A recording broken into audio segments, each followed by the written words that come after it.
अस्सलामुअलैकुम वरहमतुल्लाह। Recently social media पर एक बहुत ही फ़नी इंसिडेंट ये हो गया कि डॉक्टर मोहम्मद अशरफ जलाली साहब जिन्होंने इंजीनियर साहब के खिलाफ फतवा जारी किया था और उन्हीं के फतवे के बाद इंजीनियर साहब को गिरफ्तार करके 295C का मुकदमा दर्ज किया गया था, वही डॉक्टर जलाली साहब अभी हाल ही में मुफ्ती तारिक मसूद साहब के खिलाफ बयान दे बैठे कि मुफ्ती साहब इंजीनियर साहब का दिफा करके गुस्ताखों को सपोर्ट कर रहे हैं। जबकि हैरानकुन बात यह है कि मुफ्ती तारिक मसूद साहब ने इंजीनियर साहब के इस केस के मुतालिक अभी तक कोई बात की ही नहीं जब तक मैं ये वीडियो रिकॉर्ड कर रहा हूँ। दरअसल हुआ कुछ यूं कि मरहूम पीर अफजल कादरी ने जब इंजीनियर साहब के कत्ल के फतवे जारी किए थे तो उन्हीं कत्ल के फतवों के खिलाफ मुफ्ती तारिक मसूद साहब ने एक वीडियो रिकॉर्ड करवा के उन कत्ल के फतवों की मजम्मत की थी और मुफ्ती साहब की उसी वीडियो को बहुत से यूट्यूबर्स ने इंजीनियर साहब की इस कंट्रोवर्सी के मुतालिक बनाकर प्रेजेंट कर दिया। और हो सकता है कि डॉक्टर जलाली साहब के सामने भी मुफ्ती तारिक मसूद साहब की वही वीडियो पेश की गई हो जिसे वो नया समझकर मुफ्ती साहब के खिलाफ बयान दे बैठे और ये कह बैठे कि मुफ्ती साहब तो खाइन है और गुस्ताखों को सपोर्ट कर रहे हैं। नेक्स्ट अपडेट ये है कि इंजीनियर साहब की इसी केस के मुतालिक अभी हाल ही में हमजा अली अब्बासी साहब ने बाकायदा अपनी वीडियो में ये फरमाया कि इंजीनियर साहब ने तो सारी जिंदगी दीन की तबलीग में गुजार दी, लेकिन बहुत अफसोस की बात यह है कि उसके बावजूद कुछ उलमाए किराम उन पर कुफर के फतवे लगा रहे हैं। और सबसे इंटरेस्टिंग पॉइंट जो हमजा अली अब्बासी साहब ने ये बताया कि इंजीनियर साहब के खिलाफ जो फतवे लगाए जा रहे हैं वो फतवे फिक़े हनफी के नजदीक भी सही नहीं है।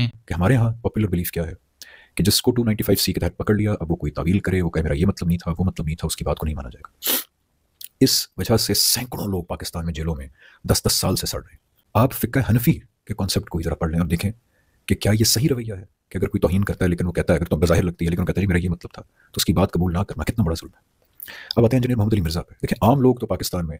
जुल्म का शिकार हैं, जेलों में सड़ रहे हैं, उनके वकीलों को भी कत्ल कर दिया जाता है। लेकिन अब मामला उससे भी ऊपर चला गया कि आम लोग नहीं बल्कि वो लोग जो दीन को अपनी ज़िंदगियाँ वक्फ कर चुके हैं।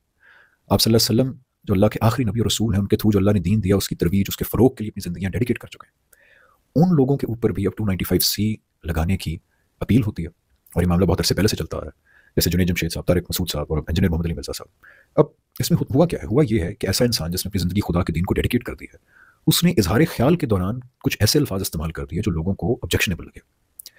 अब क्या रवैया होना चाहिए? आप खुद दयानतदारी से सोचें। क्या रवैया ये होना चाहिए कि उसको कहें कि फांसी पर लटका दो 295C के तहत, या रवैया ये होना चाहिए कि आपसे तमाम इख्तलाफात हैं, जैसे मुझे भी मोहम्मद अली मिर्ज़ा साहब से बहुत सारे इख्तलाफात हैं, इल्मी इख्तलाफात भी हैं, उनके लहजे से इख्तलाफात हैं, अंदाज़े बयान से इख्तलाफात हैं, लेकिन ऐसा इंसान बहरहाल जिसने अल्लाह के नाम, अल्लाह के दीन के नाम पर अपनी ज़िंदगी वक्फ की है, अगर वो अपने इज़हार ख्याल के दरमियान कुछ ऐसे अल्फाज इस्तेमाल करता है जो मुनासिब नहीं लगते कई लोगों को, तो क्या ये रवैया होना चाहिए? क्या ये दीन की ठीक इंटरप्रिटेशन है कि फांसी पर लटका दो गुस्ताखी के जुर्म में? या फिर ज़्यादा ये है कि इंसान हमदर्दी से या चले उससे सही कह दे कि यार ये आपने सही अल्फाज इस्तेमाल नहीं किया, आइंदा नहीं करना है, और बार बार तवज्जो दिलाए। क्योंकि ये कैसे मुमकिन है कि एक इंसान जो अपनी ज़िंदगी खुदा के दीन को डेडिकेट कर चुका है वो खुदा की, उसके रसूल सल्लल्लाहु अलैहि वसल्लम की गुस्ताखी करे? How does that make sense? अब देखें जुनैद जमशेद साहब के साथ क्या हुआ। एक ऐसा इंसान जिसने जिस चीज़ को दिल से दीन समझा, उसको अपनी ज़िंदगी बदल दी उसके लिए, फिर तबलीग के लिए अपनी जी जान लगा दी। उनको सोचें 295C ब्लास्फेमी उनके ऊपर कहा गया कि लागू की जाए, उनको माफ़ी मांगनी पड़ी आके। तारिक मसूद साहब जो 100 इख्तलाफात सही, लेकिन बहरहाल वो एक ऐसे इंसान है कि जिन्होंने अपनी ज़िंदगी खुदा के दीन की तरवीज के लिए वक्फ कर दिया। इस तरह इंजीनियर साहब 100 इख्तलाफात उनसे सही, लेकिन बहरहाल ये हकीकत है कि उनको सुबह शाम कुरान और हदीस पढ़ाने में गुजरते हैं, उन्होंने अपनी ज़िंदगी अल्लाह के दीन को वक्फ कर दिया। तो इसलिए गुजारिश बस ये है कि थोड़ा सा सोचिए कि ब्लास्फेमी के हवाले से हमारे यहाँ रवैये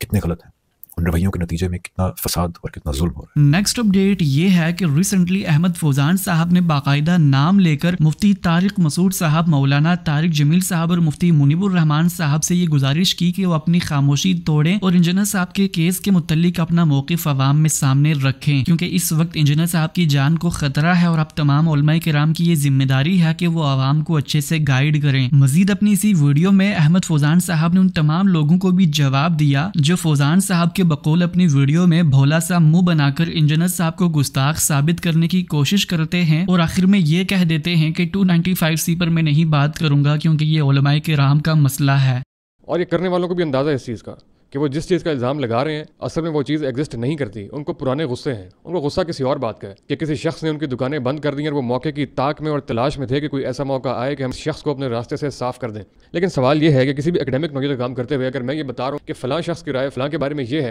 तो क्या मेरी भी वो राय हो जाएगी? चलें बिलफर्ज इसको मान भी लिया, मैंने वो अल्फाज जो है अपनी ज़बान से अदा किए हैं, तो इसी उसूल के ऊपर, इसी प्रिंसिपल के ऊपर FIR जिस शख्स ने करवाई है, जिस शख्स ने रिपोर्ट करवाई है, उस रिपोर्ट में वो सारी की सारी बात उस रिपोर्ट के अंदर भी कोट की गई है कि इंजीनियर मोहम्मद अली मिर्ज़ा ने फ़लाँ کے بارے میں یہ الفاظ کہے ہیں، تو اگر تو کوٹ کرنا جرم ہے، اگر کسی کو یہ مینشن کرنا جرم ہے، یہ الفاظ کا منہ سے ادا ہونا جرم ہے، تو پھر وہ رپورٹ دائر کرنے والا بھی مجرم ہے، پھر وہ FIR درج کرنے والا شخص جس نے تحریری تفصیل کے ساتھ وہ تمام الفاظ سرحد کے ساتھ لکھ دیے، تو اس اصول کے اوپر وہ شخص بھی مجرم ہے، اس کو بھی کٹہرے میں لایا جائے۔ یقیناً آپ اس دلیل کو نہیں مانیں گے اور کسی کو ماننا بھی نہیں چاہیے، ایک بھونڈی، ایک بیس لیس اور ایک بچگانہ بات ہے، لیکن انجینئر محمد علی مرزا کی اسی بات کو بہانہ بنا کے ان کو پس زندان دھکیلا جا رہا ہے۔ ایک ایسا شخص جس کی پوری زندگی کا موٹو یہ ہے کہ میرے نبی سے ہے ہی کوئی نہیں، اس پہ یہ الزام لگایا جا رہا ہے کہ خدا نہ خواستہ اس نے نبی کریم کی شان میں توہین کر دی ہے۔ یہ کس قسم کا معاشرہ ہم تشکیل دینے کے لیے جا رہے ہیں؟ اور بہت سارے لوگ، میکسیمم لوگ جو اس کے اوپر ویڈیوز بنا رہے ہیں، جن کو بہت سے الگ الگ طرح کے غصے ہیں، وہ ویڈیو کا آغاز کرتے ہیں، اپنی بات کا آغاز کرتے ہیں اور کلی شخصیت کا احاطہ کرنا شروع ہو جاتے ہیں کہ جو ان سے یہ بھی اختلاف ہے، ان کو یہ بات بھی ٹھیک نہیں ہے، لیکن چلیں یہ تو علماء کا معاملہ ہے، 295 اس پہ علماء کرام بھی بات کریں کہ میں تو یہ نہیں کرتا، بڑا بھولا سا منہ بنا کے آگے چلتے ہیں۔